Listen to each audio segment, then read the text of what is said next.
지금 이탈리아에서 난리가 났습니다. 해산물 하나 때문에 남부 해안 일대가 초토화되고 조개 양식장까지 죄다 무너졌기 때문인데요.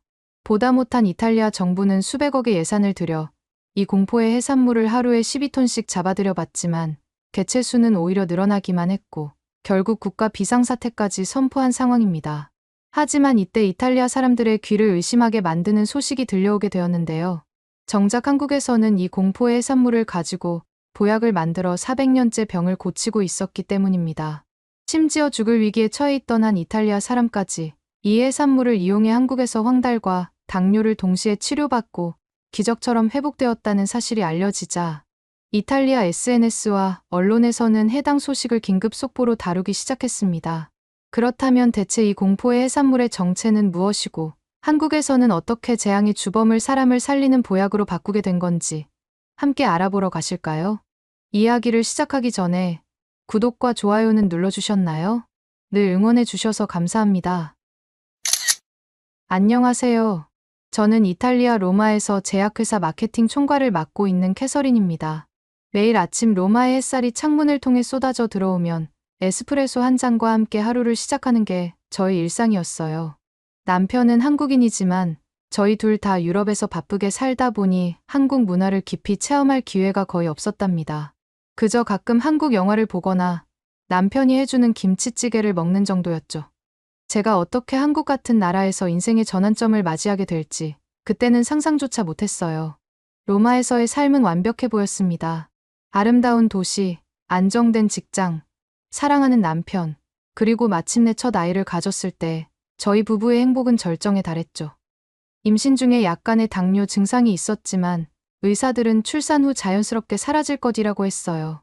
그런데 예상과 달리 아이를 낳은 후 모든 것이 변했습니다. 출산 후 3주가 지났을 때였어요.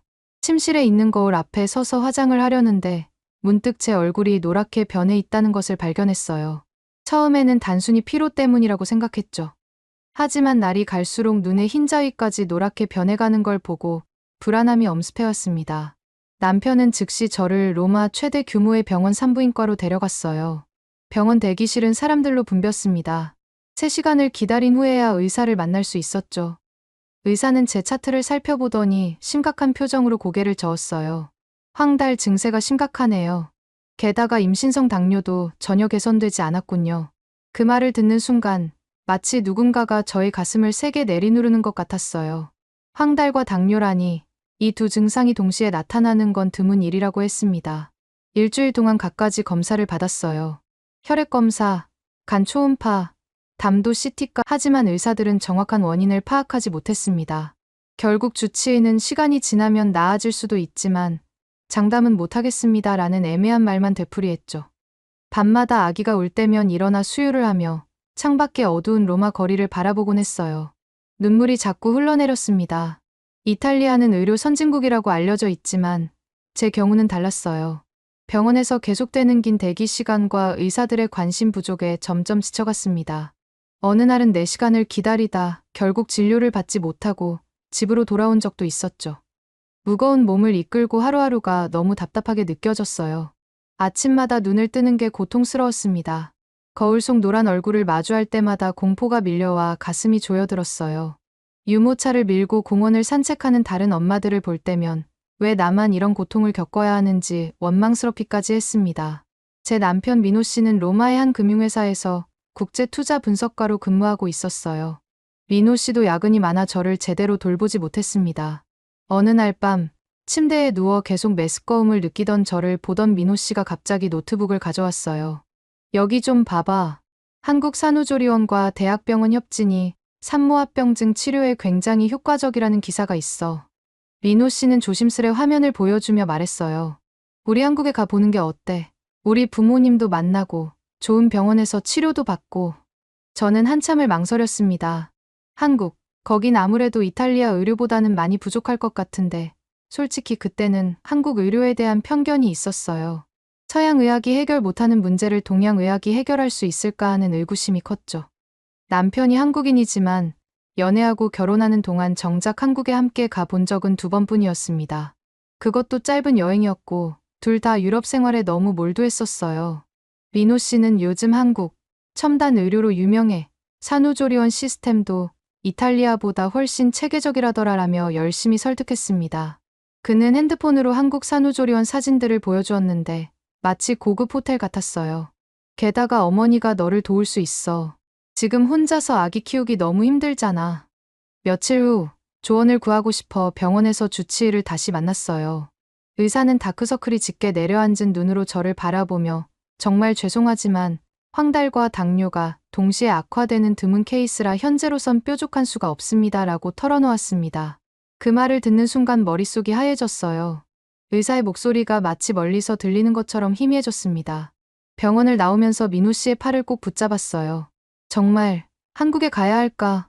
목소리에 떨림이 묻어났습니다. 그때 민호 씨의 얼굴에 떠오른 안도감을 아직도 기억해요. 그는 내가 다 알아볼게. 너랑 아기만 준비하면 되라고 말했죠. 사실 그때 저에게는 다른 걱정거리도 있었습니다. 출산 휴가가 얼마 지나지도 않았는데 회사가 갑자기 긴급 구조조정을 발표했거든요. 그날 저녁 회사 대표로부터 이메일이 왔어요. 올해 실적 저조로 임원 몇 명을 정리해야 할 것 같습니다. 곧 구체적인 논의가 있을 예정입니다. 가슴이 철렁 내려앉았습니다. 아이를 낳고 병까지 얻은 상황에서 직장마저 잃을 위기라니 눈물이 왈칵 쏟아졌어요. 더 참담했던 건 다음날 받은 메시지였죠. 본사 고문이자 제 상사인 마르코가 보낸 메시지를 보고 눈을 의심했습니다. 지금 산후유가 중인 캐서린도 구조조정 후보 명단에 있다는 내용이었어요. 병도 안 낫는데 회사에서도 버림받는다니 흐느끼며 민호 씨에게 전화했죠. 더 괴로웠던 건 저와 천적인 마르코가 보낸 두 번째 이메일이었어요. 병도 낫지 않는다며? 하필 지금 시기에 휴가를 길게 쓰는 건 본인 책임이야. 그 비아냥거리는 뉘앙스의 분노와 무력감이 한꺼번에 밀려왔습니다. 바로 그날 밤 엎친 데 덮친 격 아버지로부터 전화가 왔어요.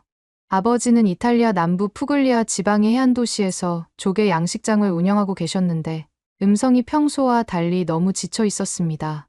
캐서린, 큰일 났어. 최근에 바다에 이상한 꽃게가 급증해서 조개를 모조리 잡아먹는 바람에 양식장이 망해가고 있어. 아버지의 목소리가 떨렸어요. 조개 종패를 죄다 먹어치운다. 이놈들 그냥 없애버려야 하는데 정부도 뾰족한 수가 없다고 하니 답답하구나. 이놈의 꽃게들을 아무리 폐기해도 끝이 없어. 오죽하면 국가 비상사태까지 내리기 직전이야. 저는 한숨을 깊게 내쉬었습니다. 나도 몸이 이래서 미안해요, 아빠. 아빠의 힘든 일들을 다 들어줄 수가 없어요. 더 이상 대화를 이어갈 힘이 없었어요. 전화를 끊고 나서 침대에 누워 천장만 바라봤죠. 내 건강, 직장, 이제는 아버지 사업까지 모든 것이 한꺼번에 무너져 내리는 기분이었습니다. 왜 이런 불행이 한꺼번에 찾아오는 걸까요? 울음이 목을 메었지만 옆에서 자고 있는 아기 때문에 소리를 낼 수도 없었어요. 밤새 뒤척이다 아침이 되었을 때 창밖으로 보이는 로마의 풍경이 문득 낯설게 느껴졌습니다. 수백 년 된 건물들과 좁은 골목길, 평소에는 그 모습이 아름답게 느껴졌는데 그날은 왠지 모르게 답답하고 무거운 느낌이 들었어요. 며칠을 고민한 끝에 마침내 결심했어요. 이탈리아에 있으면 우울해지기만 하니 한 달만 한국 가서 치료와 조리 받아볼까. 민호 씨도 회사에 휴직을 신청했습니다. 그는 한 달간의 무급휴가를 받았고 다행히 원격으로 일부 업무는 계속할 수 있게 되었어요. 아직 한국이 대단할까 하는 의문이 있었지만 마지막 희망이라도 잡아야 했어요. 항공권을 예매한 날 마르코는 또 이메일을 보냈어요. 당신 맘대로 한국 가. 하지만 제대로 된 결과를 갖고 돌아오지 않으면 각오해. 그 경고에도 이제는 더 이상 두려움이 없었습니다. 이미 최악의 상황에 처해 있는데 무엇이 더 두렵겠어요? 짐을 싸면서 아기의 옷가지를 정리하고 필요한 의약품을 챙기는데 마음이 복잡했어요. 이탈리아에서의 모든 안정된 생활을 뒤로하고 낯선 나라로 떠난다는 것은 큰 모험이었습니다. 아기를 위한 이유식 재료부터 재화장품까지 필요한 모든 것을 챙기려다 보니 캐리어 2개가 금세 가득 찼어요. 인천공항으로 향하는 비행기 안에서 창밖을 바라보며 생각했어요. 정말 내가 이런 한국이라는 나라에 기대를 걸다니. 남편이 한국인이지만 제대로 문화 알 기회가 없었는데 과연 괜찮을까? 불안하고 걱정되는 마음이 가득했지만 그래도 한 가닥 희망을 놓지 않으려 했습니다. 비행기가 이륙하면서 문득 이런 생각이 들었어요. 어쩌면 이 여정이 내 인생의 전환점이 될지도 모른다. 하지만 그때까지만 해도 제가 얼마나 큰 변화를 겪게 될지는 상상조차 못했답니다. 14시간의 긴 비행 끝에 인천공항에 도착했어요. 기내에서 거의 잠을 이루지 못했고 아기도 낯선 환경 때문인지 계속 보채서 진이 빠진 상태였습니다. 하지만 비행기에서 내리는 순간 공항의 깔끔함과 현대적인 모습에 살짝 놀랐어요. 입국 심사를 하는데 자동 심사기 덕분에 신속하게 통과할 수 있었습니다. 이탈리아에서는 항상 긴 줄을 서서 심사를 기다려야 했는데 여기서는 몇 분 만에 끝났어요. 짐을 찾으면서 민호 씨가 말했어요. 여기 외국인 산모도 산후조리 혜택 조금은 받을 수 있다는 말 들었어. 서울시과 경기도 등에서 지원금 준대. 저는 깜짝 놀랐어요. 헐, 외국인한테도 지원금을? 이탈리아는 그런 제도가 없는데. 처음으로 한국에 대한 작은 호기심이 생겼습니다. 그 순간 저는 상상도 못했어요. 이 작은 호기심이 나중에 얼마나 큰 변화로 이어질지. 공항 도착장에서 시어머니가 반갑게 맞이해 주셨어요. 처음 보는 건 아니었지만 그동안 2번밖에 만난 적이 없어서 약간 어색했습니다. 시어머니는 제 얼굴을 보자마자 걱정스러운 표정으로 물으셨죠. 얼굴이 노랗잖니? 괜찮니? 저는 조금 나아질까 기대해요라고 대답했지만 속으로는 시어머니의 과잉보호가 부담스럽게 느껴졌어요. 사실 남편의 부모님과는 몇 번 만난 적이 있었지만 언어 장벽 때문에 대화가 많지 않았거든요. 시어머니는 이탈리아어를 거의 못하셨고 저는 한국어를 몰랐으니까요. 시어머니 차로 서울 중심부에 있는 아파트 단지에 도착했습니다. 차에서 내리자 높이 솟은 아파트 단지가 눈에 들어왔어요. 이탈리아의 낮은 건물들과는 확연히 달랐죠. 지하주차장에 차를 세우고 공동현관 비밀번호를 누르는 과정부터 신기했습니다.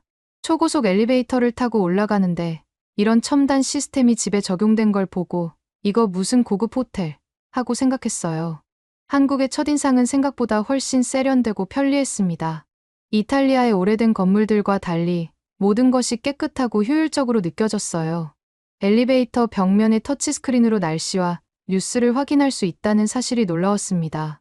시어머니 댁 현관문을 열자마자 진한 음식 냄새가 코를 찔렀어요. 시어머니가 환하게 웃으며 말씀하셨죠. 먼 길 오느라 고생했지. 꽃게탕 끓여놨단다. 커다란 뚝배기를 식탁에 올려놓는데 그 비린냄새에 저는 당혹스러웠습니다. 아직 황달과 당뇨로 구역질이 심한 상태라 한 입도 못 먹을 것 같았어요. 시어머니는 제 표정을 보고 뭔가 눈치채신 듯했어요. 급히 다른 음식을 내오셨습니다. 그럼 굴보쌈이라도 먹어봐. 굴은 제일 좋아하는 음식이라 조심스레 한 입 물었어요. 그런데 그 순간 예상치 못한 맛에 충격이 밀려왔습니다. 엄청 맛있잖아. 제 입에서 나온 말에 저도 놀랐어요. 이탈리아에서는 굴이 비싸고 비린 고급 음식인데 여기서는 신선하고 부드러웠으며 김치와 함께 먹으니 비린맛이 거의 느껴지지 않았거든요. 게다가 양도 푸짐했습니다. 놀란 마음에 저는 이렇게 많이 준비하시면 비용 부담이 크시겠어요? 라고 물었어요. 시어머니는 태연히 대답하셨죠. 이 정도 굴은 10,000원 정도면 한가득 살 수 있어. 그 말에 제 눈이 동그래졌습니다. 이탈리아에서는 이 정도 양의 굴을 사려면 최소 50유로, 약 70,000원 정도는 줘야 하거든요. 속으로 이 나라 해산물 대단한데? 하고 생각했어요. 이것이 한국에 대한 첫 번째 놀라운 발견이었습니다. 다음 날 시어머니가 서울의 유명한 산후조리원 예약했다고 하셔서 바로 택시를 타고 이동했어요. 이탈리아에서는 산후조리원이란 개념 자체가 없어서 어떤 곳인지 상상이 잘 안 됐습니다. 아마 병원 같은 곳이겠지 하고 생각했죠. 하지만 도착해보니 제 예상과 완전히 달랐어요. 호텔 같은 로비의 고급스러운 인테리어, 친절한 직원들, 병원이라고 하기엔 너무 편안하고 안락한 분위기였습니다. 원장님이 친절하게 맞아주셨어요. 외국인 산모도 지원을 받을 수 있어요. 서울시과 경기도 등에 정식 등록되어 있으면 비용 보조가 됩니다. 저는 깜짝 놀랐어요. 이런 제도 있었어? 유럽도 출산지원금은 있으나 이 정도 체계는 처음 봐요. 원장님은 친절하게 시설을 안내해 주셨는데 24시간 전문 간호사 상주, 신생아실, 산모 전용 룸, 건강관리 프로그램 등 모든 것이 완벽하게 갖춰져 있었습니다. 특히 인상적이었던 건 원장님의 설명이었어요. 황달과 당뇨 상태시면 병원과 연계된 프로그램으로 밀착 관리해 드려요. 한방 협진도 가능합니다. 솔직히 저는 과연 효과가 있긴 할까 하고 회의적이었어요. 이탈리아에서도 해결 못한 문제를 한국에서 받는 치료가 해결할 수 있을까 싶었거든요. 산후조리원 제 방으로 안내받았는데 넓고 깔끔한 공간에 놀랐습니다. 아기 침대, 수유 의자, 화장실까지 모든 것이 산모를 위해 설계되어 있었어요. 창밖으로는 작은 공원이 보였고 침대에 누우니 오랜만에 편안함을 느꼈습니다. 첫날 저녁, 조리원 식단이 나왔어요. 미역국, 잡곡밥, 각종 나물 반찬, 처음 보는 음식들이었습니다. 해초국, 이걸 먹어야 하나? 의구심이 들었지만 민호 씨가 미역은 산후 회복에 최고라고 하더라고 말해서 한 숟가락 떠먹어 봤어요. 의외로 부드럽고 담백한 맛이었습니다. 특히 속이 편안해지는 느낌이 좋았어요. 이탈리아에서는 출산 후에도 치즈와 빵, 육류 위주의 식사를 했는데 여기서는 해조류와 채소가 주를 이루는 게 신선한 변화였습니다. 그날 밤 처음으로 깊은 잠에 들었어요. 24시간 아기 돌봄 서비스 덕분에 오랜만에 푹 쉴 수 있었죠. 왠지 모르게 여기서는 뭔가 달라질 수 있을지도 라는 작은 희망이 생겼습니다. 하지만 그 순간에도 이탈리아에 두고 온 문제들이 머릿속을 맴돌았어요. 다음 날 아침, 산후조리원 간호사가 저를 깨웠어요. 오늘은 병원 검진 날입니다. 준비해 주세요. 인근 대학병원에서 혈액과 간 수치과, 당뇨 재검사를 받기로 되어 있었거든요. 이탈리아에서라면 병원 예약부터 검사, 결과 확인까지 최소 일주일은 걸릴 텐데 여기서는 하루 만에 가능하다니 신기했습니다. 병원에 도착했을 때 놀란 건 대기 시간이 거의 없었다는 점이었어요. 조리원 연계 환자라고 하니 우선 배정을 해주더라고요. 이탈리아에서라면 큰 병원에 가도 몇 시간 줄 서는데 여기선 20분 만에 진료가 끝났어요. 의사 선생님도 친절하게 영어로 소통해 주셨습니다. 의사 선생님은 제 차트를 자세히 살펴보시더니 친절하게 설명해 주셨어요. 산모이시고 황달과 당뇨 동시에 겪고 있어서 좀 힘드실 텐데 여기선 식단과 운동과 한약 관리까지 통합 가능하니 곧 좋아지실 겁니다. 이탈리아 의사들의 무심한 태도와 달리 이분은 제 상태를 진지하게 생각해 주는 것 같았어요. 그 따뜻한 말에 왠지 모르게 눈물이 핑 돌았습니다. 막막했던 마음에 작은 희망이 생긴 순간이었어요. 검사가 끝나고 산후조리원으로 돌아오는 길에 창밖으로 보이는 서울의 풍경이 새롭게 다가왔습니다. 복잡하지만 체계적인 도시, 아침 출근길에 바쁘게 움직이는 사람들, 문득 이곳에서 치유될 수 있을지도 모른다는 생각이 들었어요. 하지만 그 순간에도 회사의 이메일 알림이 울리며 마르코의 메시지가 왔습니다. 지금 제 자리가 위험하다는 메시지였죠. 그 메시지를 보는 순간 방금 생겼던 희망이 다시 불안으로 바뀌었어요. 하지만 이번엔 다른 감정도 함께 일었습니다. 내가 반드시 이 위기를 극복해 보이겠어라는 결심 같은 것이었죠. 조리원 생활은 생각보다 괜찮았어요. 하루 일과가 체계적으로 구성되어 있었습니다. 아침 식사 후 전문 선생님의 산후 운동, 점심 식사, 오후 유방 관리, 아기와의 스킨십 시간, 저녁 식사, 특히 식사가 인상적이었죠. 잡곡밥, 미역국, 나물 반찬, 처음엔 너무 담백해서 맛없을 줄 알았는데 의외로 속이 편안해서 좋았습니다. 이탈리아선 치즈와 빵에 의존했는데 여기선 해초과 채소를 이렇게 먹는구나 새삼 놀랐어요. 이탈리아 음식은 맛있지만 무거워서 출산 후에는 오히려 소화하기 어려웠거든요. 조리원에서는 다른 산모들과도 교류할 기회가 있었어요. 놀랍게도 미국인 산모도 있었고 한국인 산모들도 많았죠. 함께 프로그램에 참여하면서 서로 이야기를 나눴는데 한 미국인 산모 제시카가 나도 당뇨가 심했는데 한국에서 관리받고 안정화됐어 라고 말하는 걸 듣고 정말 깜짝 놀랐어요. 어떻게 그렇게 됐어요? 저는 호기심 어린 눈으로 물었습니다. 제시카는 한국 의사들이 식이요법, 한약, 그리고 특수 마사지를 결합한 통합 치료를 해줬어. 서양 의학에서는 각각 따로 치료하잖아라고 설명했어요. 이건 정말 새로운 관점이었습니다. 조리원 원장님도 요즘 한국은 전통과 현대의학을 결합해 산후합병증을 적극 케어한다고 설명해 주셨어요. 그 말을 들으면서 점점 내가 한국을 너무 무시했었구나 하는 생각이 들기 시작했습니다. 낯선 나라에 대한 편견이 하나둘 무너져 내리는 느낌이었어요. 2주간의 집중 케어 동안 저는 매일 건강 기록을 했습니다. 첫 주에는 큰 변화가 없었지만 10일째 되던 날 거울을 보니 얼굴에 노란 기운이 조금 옅어진 것 같았어요. 아침에 일어났을 때 느끼던 구역질도 덜해졌고 에너지가 조금씩 돌아오는 듯 했습니다. 2주 차가 끝날 무렵 황달과 당뇨가 어느 정도 나아졌다는 검사 결과가 나왔어요. 의사 선생님이 남은 회복은 집에서 가능하니 주 1회 외래로 오세요라고 하셔서 조리원을 퇴소하게 되었습니다. 서울시 외국인 산모 산후조리비 지원을 직접 받아보니 생각보다 비용 부담이 의외로 줄었어요. 정말 다행이라고 생각했죠. 이래서 다들 한국 와서 산후조리원을 가려고 하는구나 하고 깨달았답니다. 시어머니 댁에 본격적으로 머물면서 남은 회복과 회사 보고서를 준비하기로 결심했습니다. 시어머니는 내가 해줄 음식 많으니 우리 집에서 지내자 하며 열렬히 환영해 주셨어요.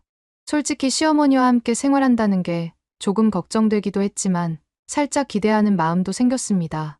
시어머니 댁으로 이사한 첫날, 저녁 식사 후 시어머니와 민호 씨가 TV를 보러 거실로 나가셨어요. 저는 혼자 주방에 남아 조용히 와인을 꺼냈습니다. 이탈리아인으로서 수십 년간 식사 시 와인을 즐겼지만 출산 후 참아왔거든요. 이제 좀 괜찮겠지. 한 모금만 마시자라고 생각하며 와인잔에 조금 따랐어요. 그런데 바로 그 순간 시어머니가 부엌으로 물 마시러 들어오시다가 저를 발견하셨어요. 그 표정을 지금도 잊을 수 없습니다. 눈이 커지면서 놀라움과 분노가 섞인, 아니, 이제 황달 조금 나아지고 당뇨도 잔뜩 조심해야 하는데 술을 하시더니 갑자기 제 등을 찰싹 소리나게 치셨어요. 깜짝 놀라 와인잔을 떨어뜨릴 뻔했습니다. 그 순간 폭발적인 갈등이 시작됐어요. 이탈리아에선 식사 때 와인은 문화예요. 한 모금도 못 마시나요? 제가 항변하자 시어머니는 더 화를 내셨어요. 너 산후 회복도 덜 됐고 애 모유 먹이는데 술이라니 말이 되냐? 왜 자기 몸에 독을 넣어? 당시 저는 언어 장벽 때문에 시어머니의 모든 말을 이해하진 못했지만 그분의 강한 제스처와 표정으로 불만이 전달됐어요. 민호 씨가 급히 들어와 통역을 시작했지만 이미 감정이 고조된 상태였죠. 결국 저는 방에 들어가 문을 쾅 닫아버렸습니다. 화가 나기도 했지만 동시에 문화적 충돌에 대한 당혹감도 컸어요. 침대에 누워 울면서 생각했어요. 내가 왜 이런 취급을 받아야 하지? 난 그냥 내 방식대로 살고 싶을 뿐인데. 민호 씨가 몇 번이나 문을 두드렸지만 열어주지 않았어요. 밤새 잠을 설치면서 이탈리아가 그리웠습니다. 문화적 차이가 이렇게 큰 갈등을 일으킬 수 있다는 게 충격이었어요. 다음 날 아침, 긴장된 분위기 속에서 식사를 했습니다. 민호 씨가 중재에 나섰어요. 시어머니는 조금 누그러진 목소리로 미안하지만 널 생각해서 화가 났어. 모유 수유하는데 술은 안 되잖니? 라고 하셨어요. 조심스럽게 말하는 어머니를 보면서 저도 마음을 가라앉히고 죄송하다고 사과했습니다. 화해의 표시로 시어머니는 일단 몸부터 추슬러야 하니 대신 꽃게탕 다시 시도해봐. 꽃게가 몸에 좋아. 라고 제안하셨어요. 어머님께서는 동의보감에서도 전해 내려오는 식재료라며 건강해질 수 있다고 말씀하셨어요. 어머님의 말씀을 하나도 못 알아듣는 제 표정을 본 민호 씨가 통역해줬어요. 꽃게의 키토산과 단백질이 당뇨과 콜레스테롤 개선에 탁월하다고 나와 있어. 동의보감에도 황달 개선 약재로 기록되어 있대. 저는 비린 냄새 때문에 망설였지만 시어머니의 정성에 차마 거절 못하고 조금씩 먹어봤습니다. 첫 숟가락을 떠서 입에 넣는 순간 놀라운 일이 벌어졌어요. 처음 느꼈던 비린내는 이제 거의 느껴지지 않았고 오히려 깊은 감칠맛이 느껴졌습니다. 생각보다 괜찮은데요. 솔직한 반응이 나왔어요. 시어머니의 얼굴에 웃음이 번졌습니다. 그렇지, 꽃게는 이렇게 먹어야 제맛이야. 그날 저녁, 시어머니는 저를 위해 굴국밥을 끓여주셨어요. 그때 굴을 맛있게 먹은 걸 기억하신 것 같더라고요. 문화적 차이를 넘어 서로에 대한 이해가 조금씩 쌓이기 시작한 순간이었어요. 그 후로 시간이 지날수록 몸 상태가 점점 좋아지고 있었습니다. 시어머니가 틈틈이 꽃게탕, 간장게장, 양념게장 등을 만들어 주셨어요. 처음엔 거부하려 했으나 먹어보니 굴보다 더 맛있다고 느꼈죠. 특히 간장게장은 밥과 함께 먹으면 환상적이었어요. 이탈리아에서는 상상도 못했던 맛이었습니다. 일주일이 지났을 때 거울을 보니 확실히 얼굴색이 좋아져 있었어요. 눈의 흰 자위도 거의 정상으로 돌아왔고 아침에 일어났을 때 느끼던 피로감도 많이 줄었습니다. 이건 정말 놀라운 변화였어요. 병원에서 재검사를 받았더니 의사 선생님이 혈당 곡선이 점점 안정화됐고 간 수치도 나아지는 중이네요. 라고 말씀하셨어요. 저는 너무 놀라서 정말 꽃게 효과가 있는 건가요? 하고 물었습니다. 의사 선생님은 전통 음식과 현대 의학의 조합이 좋은 결과를 낸 것 같습니다. 라고 답하셨어요. 속으로 이 나라는 음식과 의료가 꽤 과학적이군 하는 생각이 들기 시작했어요. 전통과 현대를 조화롭게 융합한 접근법이 인상적이었습니다. 이탈리아에서는 전통과 현대가 종종 충돌하는데 여기서는 둘이 공존하며 시너지를 내는 것 같았어요. 한국 생활이 한 달 가까이 되었을 때 잊고 있던 회사에서 연락이 왔습니다. 6개월 뒤 임원 구조 조정 발표가 있을 예정이라는 내용이었어요. 그리고 마르코가 화상회의를 요청했죠. 노트북 화면에 그의 얼굴이 나타났을 때 여전히 비웃는 듯한 표정이었습니다. 그래, 한국에서 잘 지내? 몸은 좀 나아졌어. 겉으로는 관심 있는 척 물었지만 곧 본색을 드러냈어요. 네가 뭘 해도 해고 면하기 쉽지 않을걸. 내 자리를 노리는 사람이 이미 있어. 그의 비웃는 목소리가 귓가에 맴돌았습니다. 하지만 이제 저는 예전처럼 두렵지 않았어요. 오히려 새로운 자신감이 생겼습니다. 날 낙담시키려는 속셈이군. 그래도 전 내 체험과 연구 자료를 믿어요. 이렇게 마음을 다잡았죠. 어느새 제 머릿속에는 새로운 아이디어가 떠오르기 시작했습니다. 바로 꽃게 영양제였어요. 한국에서 꽃게를 통해 건강을 회복한 제 경험이 떠올랐습니다. 만약 이 효능을 영양제로 만들 수 있다면 특히 당뇨나 간 질환 환자들에게 도움이 될 수 있지 않을까 라는 생각이 들었어요. 그렇게 회사에 제안할 새 프로젝트 아이디어가 형성되기 시작했습니다. 그러던 중 아버지로부터 급한 전화가 왔어요. 처음부터 느껴진 아버지의 음성에는 평소보다 더 큰 불안과 절망이 묻어 있었습니다. 캐서린, 여긴 지금 꽃게 재앙으로 국가 비상사태가 선포됐어. 아버지의 떨리는 목소리를 들으며 놀라움을 감출 수 없었어요. 네, 꽃게 때문에 국가 비상사태라고요. 무슨 일이에요? 저는 자세한 이야기를 들었죠. 조개 양식장이 완전히 초토화됐어. 언론 기사도 났어. 어린 조개 90을 이놈들이 다 먹어치우니 내년 조개 사업은 물 건너갔지. 마을 어민 3천 가구가 생존 위협을 받고 있어서 정부가 지원 요청했는데 하루 12톤씩 잡아도 전혀 줄어들지 않아. 저는 충격에 빠졌어요. 꽃게 가지고 정말 국가 비상사태가 일어난다고. 아버지의 설명으로는 이탈리아 북부부터 남부 해안까지 꽃게가 침투해 조개 산업이 무너지고 있다고 했어요. 게다가 이미 너무 확산되어 공존을 모색하거나 박멸할 수도 없고 모두가 혼란에 빠져 있다고 했습니다. 전화를 끊고 나서 저는 한동안 멍하니 창밖만 바라봤어요. 그러다 문득 시어머니가 꽃게가 황달과 당뇨에 좋다 했던 말씀이 떠올랐습니다. 제가 직접 효과를 본 것도 사실이었고요. 아버지니가 잡은 게도 비린 블루크랩이긴 하지만 동아시아 꽃게와 사촌벌일 수 있겠다는 생각이 들었어요. 민호 씨, 이탈리아에서 문제가 되는 그 꽃게, 혹시 한국의 꽃게와 비슷한 종일까? 저는 남편에게 물었습니다. 민호 씨는 노트북을 켜서 검색해보더니 맞아, 비슷한 종류야. 다만 한국 꽃게는 오랫동안 식용으로 소비되어 왔지만 이탈리아는 그 꽃게를 식용으로 쓰는 전통이 없어라고 설명했어요. 한국이면 이걸 식재료로 잘 활용할 텐데 이탈리아는 낯설어 못 먹고 폐기한다는 얘기를 들었어. 남편의 말에 번뜩이는 아이디어가 떠올랐어요. 아버지에게 이 꽃게를 진짜 상품화해보라고 하면 어떨까? 작은 불씨가 일어나는 듯한 느낌이었습니다. 그날 밤 잠을 이루지 못했어요. 머릿속에서 여러 생각이 교차했습니다. 제 건강 문제, 회사의 구조 조정, 아버지의 양식장 위기, 그리고 꽃게. 이 모든 것이 어쩌면 하나로 연결될 수 있지 않을까 하는 희망이 생기기 시작했어요. 다음 날 아침, 저는 의욕적으로 일어나 노트북을 켰습니다. 이제 회사 보고회 준비에 본격적으로 착수했어요. 알고 있는 이탈리아 병원과 식품 연구진에게 꽃게가 콜레스테롤, 당뇨 개선에 과학적으로 도움이 되는지 조사를 부탁했죠. 운이 좋게도 볼로냐 대학교 식품영양학과 교수님께서 저의 요청을 들어주셨습니다. 교수님은 꽃게에 함유된 키토산은 혈중 콜레스테롤 수치를 낮추는 데 도움이 된다는 연구 결과가 있어요. 또한 특정 단백질 성분이 인슐린 저항성을 개선한다는 초기 연구도 있습니다라고 설명해 주셨어요. 임상 자료가 방대하진 않았지만 키토산과 단백질 풍부, 동의보감 등 전통문헌의 황달 치료 효과, 실험 결과 혈당에도 유의미한 영향이라는 의견을 얻을 수 있었습니다. 또한 이탈리아 대학병원 의학 교수님도 동의보감에 따르면 꽃게는 담즙 분비를 촉진하고 간 기능을 회복시키는 효능이 있다고 기록되어 있습니다라고 말씀해 주셨어요. 이제 확신이 들었어요. 이거다. 이탈리아에선 지금 꽃게가 재앙이라 폐기 중이니 오히려 싼 값에 수급해 영양제과 보조식품 개발하면 대박이 날 수 있겠어. 아이디어를 구체화해 나갔습니다. 조리원 생활이 끝난 후 저는 좀 더 한국 생활을 경험해보고 싶었어요. 남편과 시어머니 없이 혼자서 버스를 타고 병원 외래 검사를 받기로 했습니다. 아직 당뇨가 완치된 건 아니지만 의사도 가벼운 외출은 건강에 좋아요라고 하셨거든요.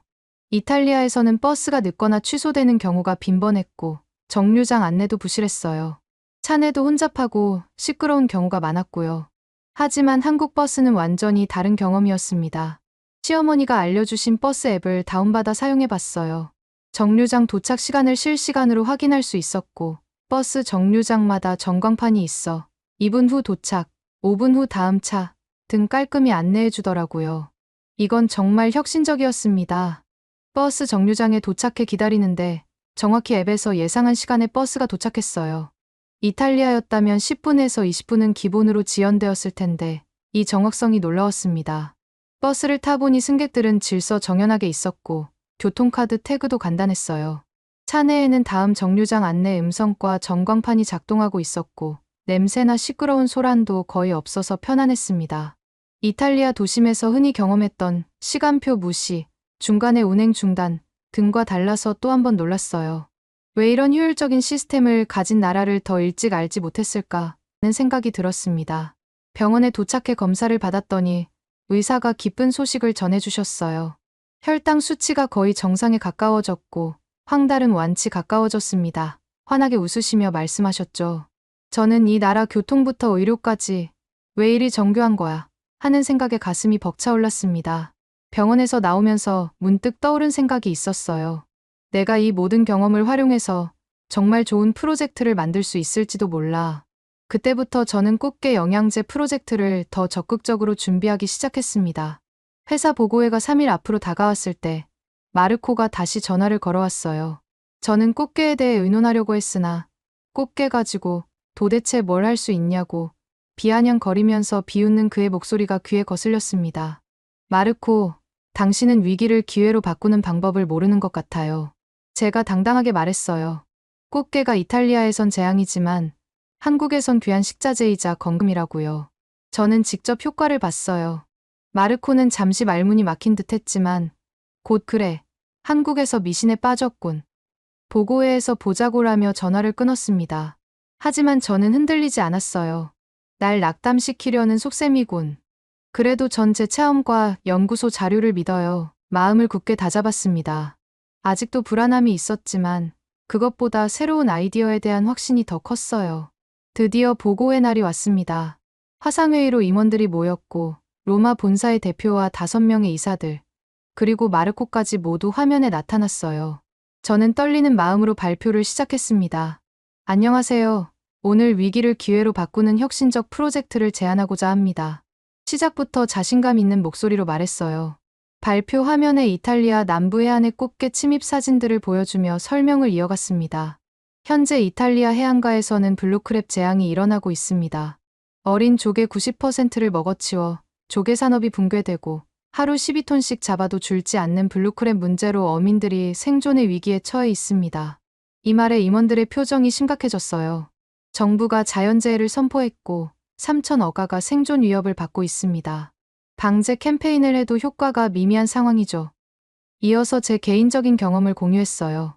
저는 출산 후 황달과 당뇨로 고생하다가 한국에서 치료를 받았습니다. 그 과정에서 놀라운 사실을 발견했죠. 바로 꽃게가 건강에 미치는 긍정적 영향이었습니다. 자세히 제 건강 사례를 설명했어요. 황달과 당뇨 미소와 상처 회복 등이 놀랍게 완화된 경험과 한국 병원과 연구원 분석, 키토산 등의 효과도 자세히 설명했습니다. 그리고 동의보감에 나온 꽃게의 의학적 가치도 언급했어요. 결론적으로 우리 회사는 이 위기를 기회로 바꿀 수 있습니다.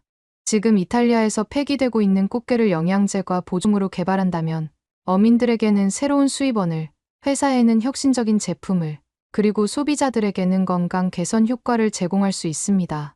발표가 끝나자 잠시 침묵이 흘렀어요. 그러다 임원 중 한 명이 흥미로운 제안이네요 라고 말했고 다른 임원도 대담한 발상의 전환입니다 라고 호응했습니다. 하지만 예상대로 마르코가 반박했어요. 이탈리아 정부가 외래종이라 허가 안 해줄 수도 있어. 게다가 소비자들이 과연 꽃게 영양제를 받아들일까? 저는 침착하게 대응했습니다. 이미 비상사태 아닙니까? 정부도 해결책 찾는 중이에요. 꽃게 상품화가 오히려 대안이 될 수 있습니다. 그리고 소비자 조사 결과 자연 유래 건강 보조제에 대한 수요는 계속 증가하고 있어요. 추가 질문이 몇 개 더 오갔지만 제가 준비한 자료와 확신 있는 대답에 임원들은 점점 긍정적인 반응을 보였습니다. 특히 대표는 매우 흥미로운 표정으로 발표를 지켜봤어요. 보고회 후 대표가 저에게만 따로 화상 통화를 요청했습니다. 캐서린, 정말 독창적인 아이디어였어. 위기 상황에서 이런 발상을 한 걸 높이 평가해. 제 가슴이 뛰기 시작했어요. 이 프로젝트를 직접 맡아줬으면 해. 구조 조정? 걱정하지 마. 넌 우리 회사에 꼭 필요한 인재야. 저는 안도의 눈물을 글썽이며 감사합니다라고 대답했습니다. 오랜 시간 불안에 시달렸던 어깨에서 큰 짐이 내려가는 듯 했어요. 보고회 뒤 아버지와 통화했어요. 흥분된 목소리로 새 소식을 전했습니다. 아빠, 제가 회사에서 꽃게 영양제 프로젝트를 맡게 됐어요. 이제 아빠네 지역의 꽃게도 활용할 수 있을 거예요. 아버지는 잠시 침묵하시더니 정말이니? 축하한다 하고 말씀해 주셨죠. 저는 이탈리아 정부도 꽃게 제거가 쉽지 않아 공존 방침을 고민 중이래요. 박멸은 불가능, 결국 공존의 방법 찾아야 한다는 말이 나오고 있어요. 라고 말씀드렸습니다. 그러자 아버지의 목소리에 활기가 돌아왔어요. 그럼 어민들도 무조건 버리기보다 식용과 상품화로 돌리는 선택을 할 수 있겠구나. 희망이 담긴 말씀이었습니다. 맞아요. 조개 산업이 붕괴된 지금 꽃게라도 수입원 될 수 있으면 해봐야죠. 아버지도 호응해 주셨어요. 통화를 마치고 나서 창밖으로 서울의 밤 풍경을 바라봤습니다. 고층 빌딩들의 불빛이 별처럼 빛나는 모습이 아름다웠어요. 민호 씨가 따뜻한 차를 내밀며 괜찮아? 많이 긴장됐겠다고 물었습니다. 저는 미소를 지으며 응, 하지만 이제 좋아질 것 같아 라고 대답했어요. 얼마 후 병원에서 최종 검사를 받았습니다. 의사 선생님은 밝은 표정으로 당뇨가 거의 정상 범위, 황달 완치 라고 진단해 주셨어요. 산후조리 잘했고 해산물 식단이 큰 도움이 됐네요. 진심 어린 칭찬에 가슴이 뭉클했어요. 정말로 이 나라가 날 살렸어. 감격스러운 마음이 들었습니다. 회사 대표가 또 연락을 해왔어요. 꽃게 영양제 팀을 운영하자. 네가 이곳에서 계속 연구와 개발을 총괄해보면 좋겠다. 라고 제안했죠. 서울에 센터를 개설하고 한국과 이탈리아를 오가며 프로젝트를 이끌어 달라는 제안이었습니다. 그동안 저를 괴롭혀왔던 마르코는 망연자실한 표정으로 할 말을 잃고 슬그머니 자리를 피했습니다. 프로젝트는 급물살을 탔어요. 제가 직접 한국 병원과 연구원과 협력해 꽃게 영양제를 빠르게 시제품 단계까지 올렸습니다. 초기 임상 테스트에서도 긍정적인 결과가 나왔고 사내 임원진 사이에서 생각보다 수익성이 크겠다는 반응이 나오기 시작했어요. 해외 판권 계약도 잡히기 시작했습니다. 특히 당뇨와 간 질환 관리에 관심이 높은 미국과 유럽 시장에서 큰 관심을 보였어요. 내가 이렇게 회사에 기여할 무언가를 찾게 되다니 감격에 겨운 눈물이 흘렀습니다. 며칠 후 시어머니는 남편에게 왜 장인어른 양식장이 그렇게 힘들다는데 혹시 구체적으로 어떤 상황이냐 자세히 물으셨어요. 남편이 지금 꽃게 재앙으로 조개 망하고 어민들이 다 울상이라고 라고 설명하자 시어머니는 그럼 한국에선 꽃게를 국과 탕과 간장과 양념 등 별별 방식으로 먹는데 어른들께서 그걸 몰라서 못 쓰고 버린다니 너무 안타까워 하며 눈을 반짝이셨습니다. 시어머니는 어머니에겐 연락 못 해봤니? 라며 남편에게 제 엄마 번호를 물으셨어요. 사실 어머니는 이탈리아에서 아버지의 양식장 일에 크게 관여하지 않으셨지만 시어머니는 그래도 어머니가 계시면 마을 이웃들과 쉽게 소통 가능하겠지 하고 판단하신 것 같았어요. 그날 저녁 시어머니는 컴퓨터 앞에 앉아 밤늦게까지 무언가를 열심히 정리하고 계셨어요. 민호 씨가 통역을 도와주면서 시어머니의 말씀을 이탈리아어로 번역했습니다. 곧바로 시어머니가 양념게장과 간장게장과 꽃게탕과 게살 파스타 등 한국식 꽃게 요리 레시피와 사진과 동영상 링크를 잔뜩 정리해 파일로 만들어 이메일로 보내셨어요. 이걸 기반으로 마을 사람들에게도 보여주시면 좋겠어요. 라는 메시지와 함께요. 저희 어머니께서는 그 자료를 받아보고 깜짝 놀라셨다고 해요. 꽃게를 이렇게 다양하게 먹을 수 있다니 너무 충격적이라고 하시더라고요. 간장에 숙성하거나 양념을 발라 구워 먹거나 한국 사람들은 도대체 어떻게 이런 생각을 할 수 있는 거냐며 감탄하는 목소리를 들으니 기분이 좋았어요. 어머니는 아버지가 잡아온 꽃게 조금을 실험해 보신 뒤 이웃들에게도 이런 요리가 있는데 한번 드셔보실래요? 라고 권하셨답니다. 처음엔 아니, 조개도 아니고 꽃게 요리라니 다들 반신반의했지만 사정이 워낙 막막하니 그래도 먹어보지 않을 이유가 없다는 결론에 도달했다고 하셨어요. 그렇게 어머니께서 운영하시는 조그만한 게요리 전문점을 마을 한 구석에 열었다고 하셨죠. 작은 가게였지만 어머니께서는 내 딸 한국 시어머니가 보내준 레시피를 믿는다고 하시면서 가게를 운영하셨습니다. 물론 가게를 막 열었을 때는 손님이 거의 없었대요. 지역 주민들도 꽃게요 하며 의아해했고 관광객들도 별 관심을 보이지 않았다고 해요. 하지만 운명의 날이 찾아왔습니다. 어느 날 이탈리아 유명 푸드 유튜버가 에이, 블루크랩으로 무슨 요리? 하며 호기심에 찾아와 촬영을 했대요. 이 유튜버가 처음엔 의심스러운 표정으로 간장게장을 한 입 먹었는데 그 표정이 순식간에 바뀌었대요.